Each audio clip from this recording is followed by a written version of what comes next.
बिस्मिल्लाहिर्रहमानिर्रहीम अस्सलाम वालेकुम वरहमतुल्लाहि वबरकातुहू। डियर स्टूडेंट्स, हम लोगों ने बीएससी क्लास की मैथमेटिक्स को शुरू किया हुआ है। बीएससी में जो मैथमेटिकल मेथड की बुक है उसका हम लोगों ने चैप्टर नंबर 6 शुरू किया हुआ है। आज की इस लेक्चर में हम लोगों ने इस चैप्टर के एक मोस्ट इंपॉर्टेंट थ्योरम को सॉल्व करना है जो कि पेपर में कई दफ़ा आ चुका है। ये वेरी इंपॉर्टेंट थ्योरम है।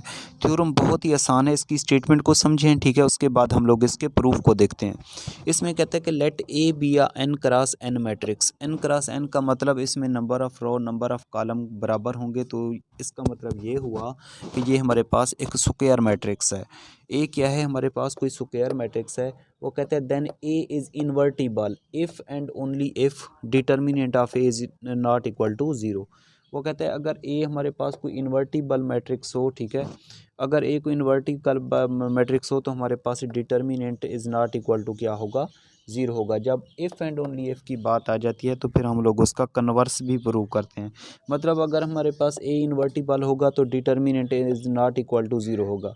अगर determinant not equal to zero होगा तो ए क्या होगा, इन्वर्टिबल होगा। तो अब तब हम लोगों ने क्या करना है, देन हम लोगों ने प्रूफ करना है कि A inverse is equal to होता है adjoint of A divided by determinant of A, ठीक है। तो दोनों केसेस में हम लोग सॉल्व करेंगे। जब इफ़ एंड ओनली इफ़ की बात आ जाती है तो हम लोग उसका कन्वर्स भी प्रूफ करते हैं, ठीक है। तो यहाँ पे लिखेंगे proof.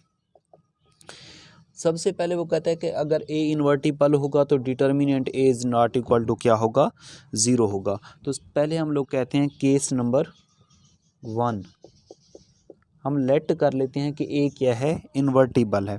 Late A B invertible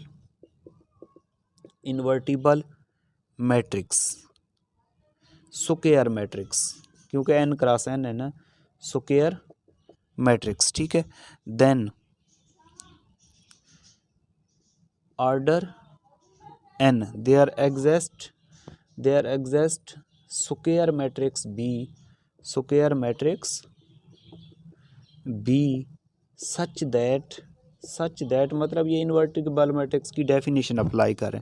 तो इन्वर्टिबल मैट्रिक्स में क्या होता है कि ए को बी से मल्टीप्लाई करें या बी को ए से मल्टीप्लाई करें तो हमारे पास रिजल्ट क्या होता है, आइडेंटिटी मैट्रिक्स आता है, मतलब आई एन आता है। यहाँ पे ए बी का इन्वर्स होगा, बी क्या होगा, ए का इन्वर्स होगा। अगर हम लोग ले लें इसका मॉड, क्योंकि हम लोगों ने प्रूव करना है कि determinant A is not equal to zero, ठीक है। तो अगर हम लोग ले लें, क्योंकि ए बी के बराबर है, बी ए के बराबर है, ए बी बराबर है बी ए, तो अगर A B is equal to हो जाएगा आई एन के, ठीक है।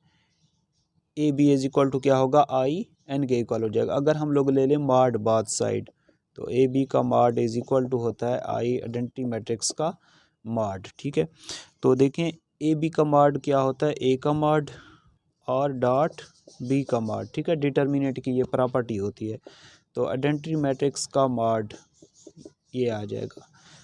अब आप लोगों को पता है कि ये हमारे पास के आइडेंटिटी मैट्रिक्स की अगर हम लोग मॉड ले लें, चाहे 2/2 का हो चाहे 3/3 का, तो हमारे पास रिज़ल्ट किसके बराबर आता है, 1 के बराबर आता है। फॉर एग्जांपल अगर हमारे पास ये I2 आइडेंटिटी 2 मतलब कोई आइडेंटिटी मैट्रिक्स है 2/2 का 0 1, तो इसका मॉड ले लें, ठीक है। इसका क्या ले लें, मॉड ले लें। मॉड क्या आ जाएगा, इस तरह 1 0 0 1। इसका डिटर्मिनेंट सॉल्व करेंगे तो इसको इससे मल्टीप्लाई, इसको इससे मल्टीप्लाई, दरमियान में क्या होता है, माइनस होता है, ठीक है।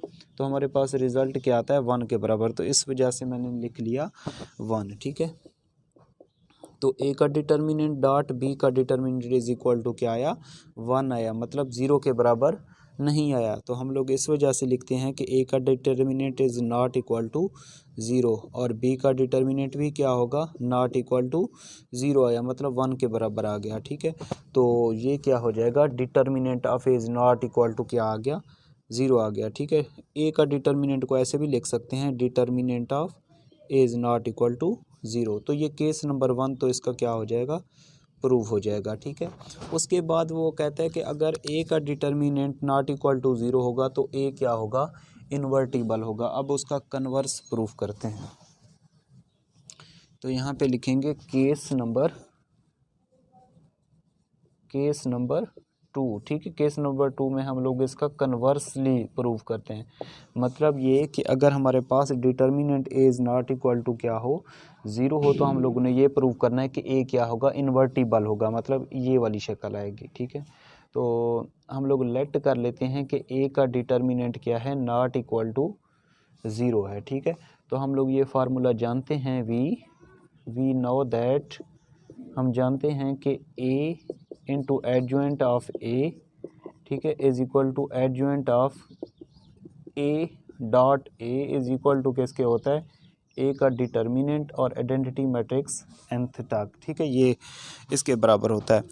अब अगर हम लोग, क्योंकि हम लोगों ने प्रूफ करना है, ये वाली शक्ल प्रूफ करनी है, तो यहाँ पे आइडेंटिटी मैट्रिक्स nth है, ए का डिटर्मिनेंट नहीं दिया हो, ये एक्स्ट्रा टर्म दी हुई है, तो ए का डिटर्मिनेंट अगर डिवाइड कर लें बोथ साइड, सब के नीचे डिवाइड कर लें, तो ये आ जाएगा A adjoint of A over A का डिटर्मिनेंट। ठीक है, एडजॉइंट ऑफ ए, ठीक है, ए का डिटर्मिनेंट और ये ए, तो ये आ जाएगा ए का डिटर्मिनेंट, ए का डिटर्मिनेंट और ये आई एन, ये और ये कट जाएंगे यहाँ पे, तो रह जाएगा आई एन रह जाएगा। ठीक है, अगर मैं लेट कर लूँ इसको, लेट कर लूँ कि ये हमारे पास बी जो है वो किसके बराबर है, बी जो है वो हमारे पास किसके बराबर है, इसका जो रिज़ल्ट है वो किसके बराबर है, adjoint of A divided by A का डिटर्मिनेंट, इसके बराबर है, तो ये वाली शक्ल बन जाएगी, ए बी